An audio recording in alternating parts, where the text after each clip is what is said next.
What's up guys, it's Wolfgang back with another Dorkfish review, and today we're going to review the SH Figuarts Gamerverse Spider-Man. I'm so excited to get into this figure, so let's not wait any longer, let's get to it.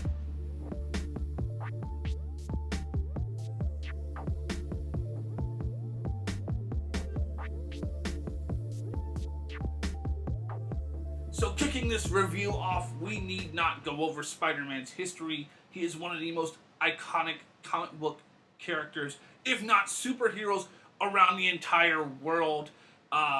There's so many different versions of him, but this one is technically from the Marvel vs. Capcom series. Although they don't have the licensing to call it that, they can call it the Gamerverse Spider-Man, which is what we've got here today. So no need to go into any background on anything. We're going to just jump straight into the figure, starting with the box and accessories.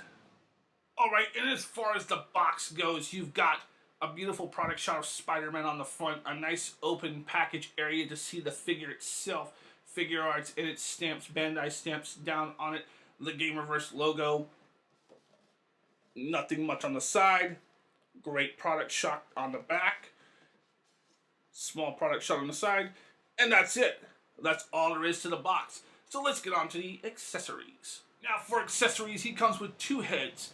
1, 2, 3, 4, 5 pairs of hands, 2 different web effects, a sensor effect, and some backing effects for a background piece. So let's go over all of those, starting with the heads. And the head and fists you see on him come on him in package. They are very well done. I'm going to bring this in.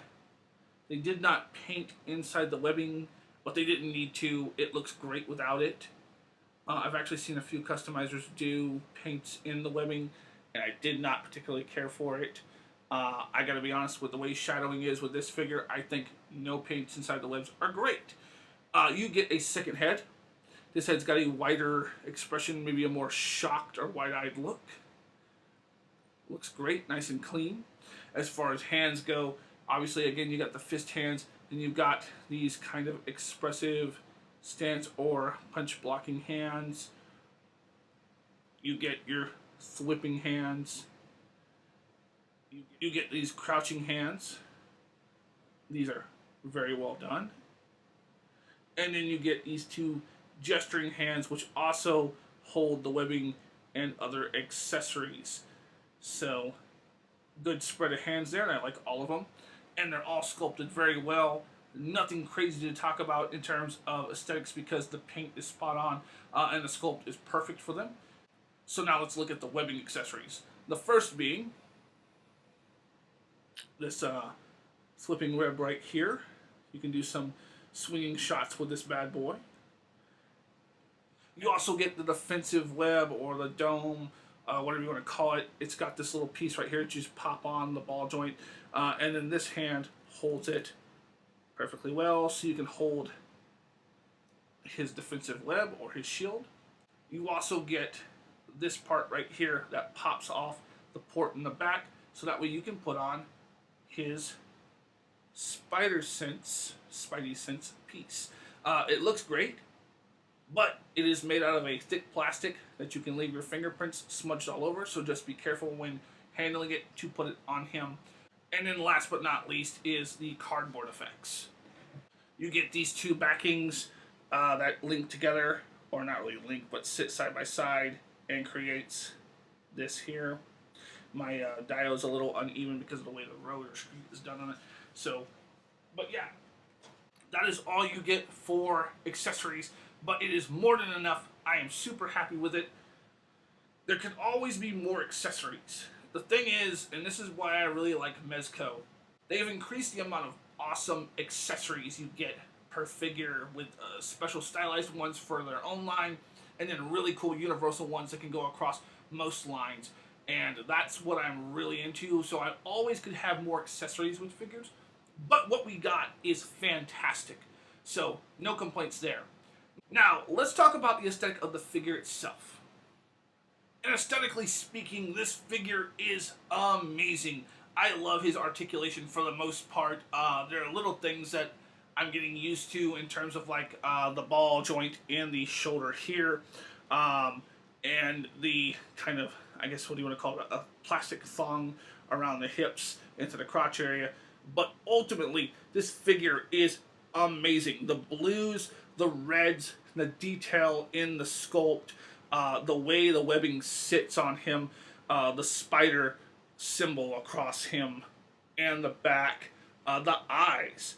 Everything about this figure, as simple as it is perfect for me, aesthetically speaking. I think he looks spot on. I think that the hand accessories we got, and even the other head, look amazing. He can get into most poses I want him in. It's a little tough in certain poses to get him to hold, but ultimately, I think they nailed this.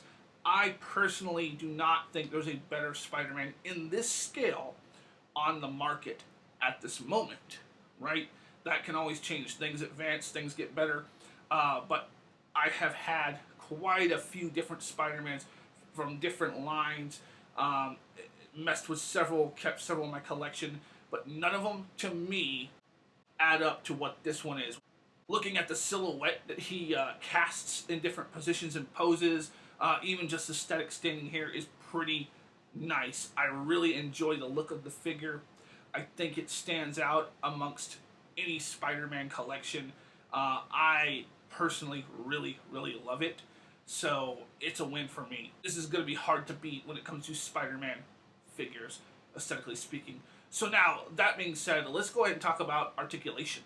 Alright, from an articulation standpoint, he's got a lot going on. The head. Look at how far that head went up without me moving the neck down about that far. But then you've got your side to side with the head. And obviously this way.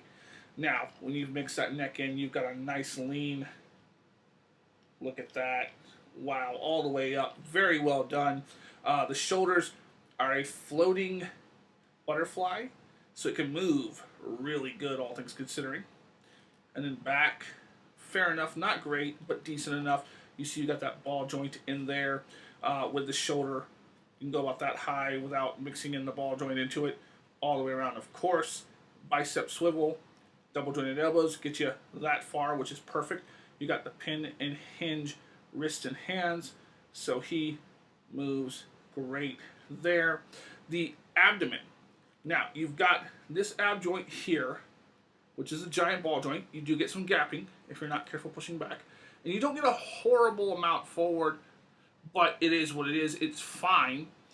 Side to side is great. And even when it does the side to side, it doesn't totally feel like it's off there. It's just when you twist it that it's going to move. But then you've got this piece in the back. Now, this is where I'm kind of on it. I feel like this should have just been a ball joint down in here because you get this forward aspect to it, which helps you lean that way. But still not a lot of crunch. Now back, you get a lot of back. But this adding this extra part right here really didn't add anything forward for me. I mean, if you look, okay, if I set it back here, so there's without it, and it's just a little, it's not a lot, so I feel like that part should have been one solid piece with a ball joint inside.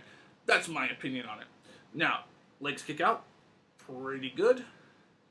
They kick forward, get a little bit back. Actually, you get a full plus split back, so dang. You've got your thigh cut, which is a little tough, but it moves. Double jointed knees. You've got your ball and pin hinge ankles, which I really like this aesthetically. I didn't talk about. You put the webbing in there, so that way as you move it, you get a little more of that. But it turns, so boom. And then your ankle pivot. Look at that. And then your toe joint. And this is probably my favorite toe joint. It holds well.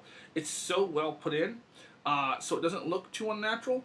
And it's stiff. It holds great. So they did a great job. This is probably the best example of a toe joint, in my opinion, in figures.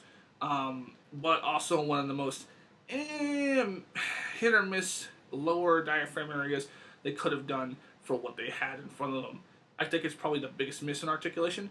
But that head joint, being able to go up like that, is immaculate. I think overall, if we're scaling 1 to 10, he's an 8.59 out of 10. He could be better. but he's pretty dang good, all things considering. Super happy with him. He can get in the most poses that you would want him to, or you would want Spider-Man to, so can't complain. Right quick, and before I go anywhere, just looking at it on camera, I didn't even think about or notice it, but aesthetically, that weird thigh gap in there, I don't like that. But it's what it is. So now, let's go ahead and get into size comparison.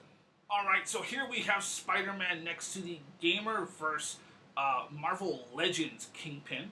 And next to him on the other side is the Marvel Legends Spider-Man the Animated Series Green Goblin. And that scale is pretty good. I actually really like that. Next, we have him with the Gamerverse Marvel Legends Wolverine and the Gamerverse Juggernaut. And the Wolverine is obviously too big. This is something we already know, but when you crunch him down, it looks fine. And then that Juggernaut size, I think, is awesome. It's perfect for the Gamerverse stuff. And of course, because it's Gamerverse, you gotta have the Capcom characters in there. So here he is posing with Guile and Cammy, and I like this scale too. It looks fantastic. And bringing this review to an end, guys, look at this. Look at the pose I've got him in here with Carnage and Venom. He looks amazing and perfect with them. There's not much more I can say other than, yeah, buy him. There's a few things here and there I wish they would have done differently, but ultimately, this figure is amazing. Spectacular, killer. Worth every penny. So pick him up while you can because he's only gonna go up. And check out the other reviews I've got. Tons of more coming. Thank you for watching. Thank you for subscribing. Comment down below your favorite Spider-Man villain. And I'll catch you next time. Later, guys. Wolfgang's out.